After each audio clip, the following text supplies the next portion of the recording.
తిరుపతి జిల్లా కోట మండలం వెంకన్నపాలెం గ్రామానికి చెందిన మనపాక పెరుమాల్ రెడ్డి ఆయన కుమారుడు కోడలు మనపాక వెంకటేష్ వెంకటశేషమ్మ సహకారంతో కోట పట్టణంలో వెలసి ఉన్న శ్రీ శ్రీ శ్రీ కోటమ్మ తల్లి అమ్మవారి దేవాలయంలో ఊంజల్ సేవకు అవసరమైన ఉయ్యాలతో పాటు పంచలోహాలతో తయారైన 1.5 అడుగుల శ్రీ కోటమ్మ తల్లి విగ్రహాన్ని కానుకగా అందించారు. ఈ సందర్భంగా వారు వెంకన్నపాలెం గ్రామంలోని వారి నివాసం వద్ద నుంచి ఆలయ ధర్మకర్త నల్లపరెడ్డి జగన్మోహన్ రెడ్డి, లక్ష్మీ కవితమ్మ దంపతుల సమక్షంలో మేళతాళాలు, తప్పెట్లు, మంగళ వాయిద్యాలు, బాణాసంచా వేడుకలతో అమ్మవారిని ఊరేగింపుగా శ్రీ కోటమ్మ తల్లి అమ్మవారి సన్నిధికి తీసుకొచ్చారు. అనంతరం అర్చకులు కుందుర్తి సుధాకర్ స్వామి బృందంచే ప్రత్యేక పూజలు చేసి అనంతరం పలు రకాల సుగంధ ద్రవ్యాలతో అభిషేకాలు చేపట్టి సంప్రోక్షణ చేశారు. అలాగే మనపాక వెంకటేష్, వెంకటశేషమ్మ దంపతులతో పాటు వారి కుమారులు మౌర్య సాత్విక్, హృషికేష్, కుటుంబ సభ్యులు రమాదేవి,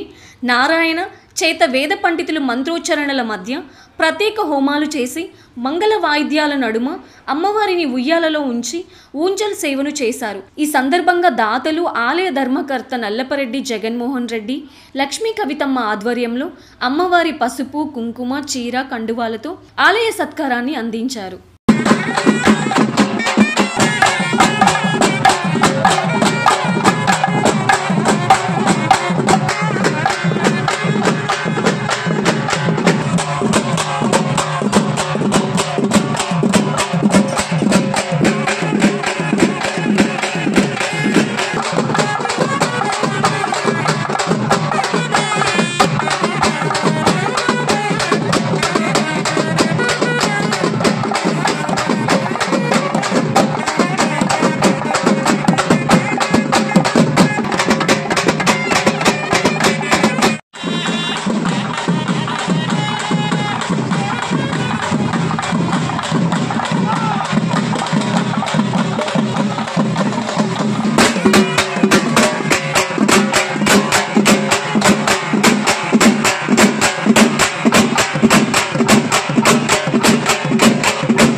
नवरत्नजत हेम सिंहासनार्थं पुष्पाक्षदान समर्पयामि। पद्माक्षेपसुन्दरीं पद्मोत्तमां पद्ममुखीं पद्मनाभप्रियां रमां पद्ममालाधरां देवीं पद्मनीं पद्मगन्धिनीं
पादयोः पादि समर्पयामि हस्तयोः अर्घ्य समर्पयामि मुखे आचमनिके समर्पयामि उपचारिके समर्पयामि स्नानान् शुद्ध आचमनिके समर्पयामि वस्त्रार्थमर्कदान् समर्पयामि यज्ञोपवीतार्थमर्कदान् समर्पयामि दिव्यश्री परिमळ चन्दनं समर्पयामि चन्दस्य अलङ्करणार्थं हरिद्रागं समर्पयामि पुष्पै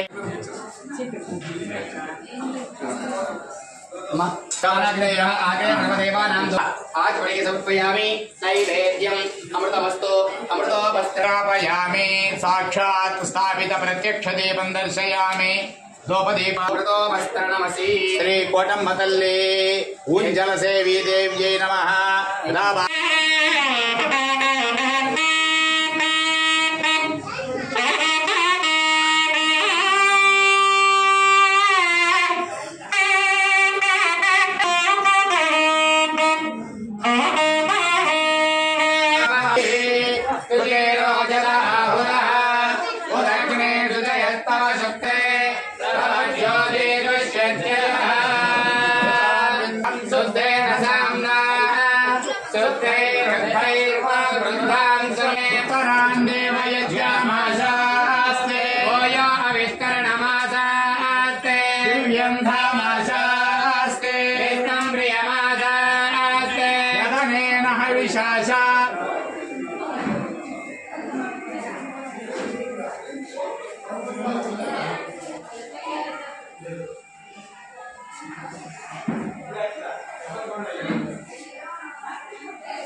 श्री कोटम्म तल्ली देवतायै नमः ఈరోజు కార్తీక మాసంలో విశేషమైనటువంటి ఏకాదశి ఈ మహాపర్వదిన సందర్భముగా మన ఆలయంలో వెంకనపాళెం గ్రామ వాస్తవ్యులు మనపాక పెరుమాళ్ రెడ్డి గారు వారి కుటుంబ సభ్యుల చేత అమ్మవారి ఊంజల సేవ విగ్రహం పంచలోహాలతో చేసినటువంటిది తిరుచానూరు నుంచి తయారు చేయించి తెచ్చి దాన్ని వాళ్ళ దేవుడి ఇంట్లో ధాన్యాదివాసంలో ఉంచి ఈరోజు ఉదయం ఇంట్లో ఇష్టదేవత కులదేవత పూజలు చేసుకొని అక్కడ నుంచి విగ్రహాన్ని పూజా సామగ్రి మరియు కలశంతో అత్యంత వైభవోపేతంగా మంచి మంగళ వాయిద్యములతో ఆలయం వద్దకు విచ్చేసి ఇక్కడ ఉన్నటువంటి ఆలయ ప్రాంగణంలో ఉన్న ప్రతి ఒక్క దేవతకు కూడా పూజా కార్యక్రమములు నిర్వహించి తదుపరి గణపతి పూజ, స్వస్తివాచనం, పంచగవ్య ప్రాసన, రక్షాబంధనం, నవగ్రహ మంటప ఆవాహన, ప్రధాన కలశ స్థాపన, అలాగే అమ్మవారికి విగ్రహానికి విశేష ద్రవ్యములతో సూక్త అభిషేకములు మరియు లక్ష్మీ గణపతి హోమం, నవగ్రహ హోమం, శ్రీ సూక్త హోమం, దుర్గా సూక్త హోమం మరియు సరస్వతి హోమం, లలితా హోమం, పరివార దేవతా సహిత పూర్ణాహుతి హోమములు అత్యంత వైభవోపేతంగా నిర్వహింపబడి రక్ష తీసుకొని తదుపరి అమ్మవారి విగ్రహాన్ని ఊంజల సేవలో ఉంచి విశేషమైనటువంటి నామాలతో అమ్మవారికి అర్చన చేసి నివేదన చేసి అమ్మవారిని పవళింపు సేవ స్వచ్ఛమైనటువంటి లాలిపాటతోటి అమ్మవారిని ఉయ్యాలలో ఈరోజు ఊంజల సేవా కార్యక్రమం శుక్రవారం అత్యంత వైభవోపేతంగా నిర్వహింపబడినది. ఈ కార్యక్రమంలో విశేషం ఏమిటంటే మామూలుగా శ్రావణ మాసంలో చేయాలని వీళ్ళ కోరిక. అది అలా అలా అలా అలా జరుగుతూ వచ్చి కార్తీక మాసం ఏకాదశికి వచ్చింది. మామూలు విశేషం కాదు ఇది. మామూలుగానే మాసాలంతా కూడా కార్తీక మాసం చాలా విశేషం. అటువంటిది అమ్మవారి విగ్రహం వీళ్ళ ద్వారా ఆలయంలో ఈరోజు వచ్చి అమ్మవారి సన్నిధిలో ఆమె చేరిందంటే ఈ దైవ కృప, ఆ యొక్క లీలలు ఎవరికి కూడా అర్థం కానటువంటివి. కాబట్టి ఆ కుటుంబానికి అంతా కూడా కోటమ్మ తల్లి అనుగ్రహము వల్ల వాళ్ళ సకల మనస్సంకల్పాలు కూడా నెరవేరి ఎప్పుడూ కూడా సుభిక్షంగా సస్యశ్యామలంగా ఉంటూ ఇలా అమ్మవారి సేవలో పాల్గొని తరించాల్సిందిగా కోరుకుంటూ ఆ కుటుంబాన్ని అమ్మవారు ఎప్పుడూ కూడా చల్లగా చూడాలని ప్రార్థిస్తూ సాయంకాలం విశేషమైనటువంటి పల్లకీ సేవలో కూడా ఈ దంపతులు కూడా దగ్గరుండి అందరూ ప్రతి ఒక్కరూ భక్తులంతా కూడా పల్లకీ సేవలో పాల్గొని అమ్మవారి తీర్థప్రసాదములు స్వీకరించి శ్రీ కోటమ్మ తల్లి అనుగ్రహానికి పాత్రులు కావాల్సిందిగా మరీ మరీ విజ్ఞప్తి. అలాగే కార్తీక మాసం చిట్ట చివరి ఆదివారం 16వ తేదీ ఇక్కడ ప్రాంగణములో వెలసి ఉన్నటువంటి శ్రీ శ్రీ శ్రీ భవానీ శంకర స్వామి వారికి మహాన్యాసపూర్వక ఏకాదశ రుద్రవారాభిషేకములు అత్యంత వైభవోపేతంగా విశేష ద్రవ్యములతో మరియు అన్నాభిషేకం ఇవంతా కూడా జరుగుతాయి. కాబట్టి 50 మంది భక్తులు కూడా అన్ని కార్యక్రమములో పాల్గొని కోటమ్మ తల్లి అనుగ్రహానికి పాత్రులై తరించవలసిందిగా మరీ మరీ కోరుకుంటూ శ్రీ శ్రీ శ్రీ కోటమ్మ తల్లికి, శ్రీ మాతా మహారాజ్ఞికి.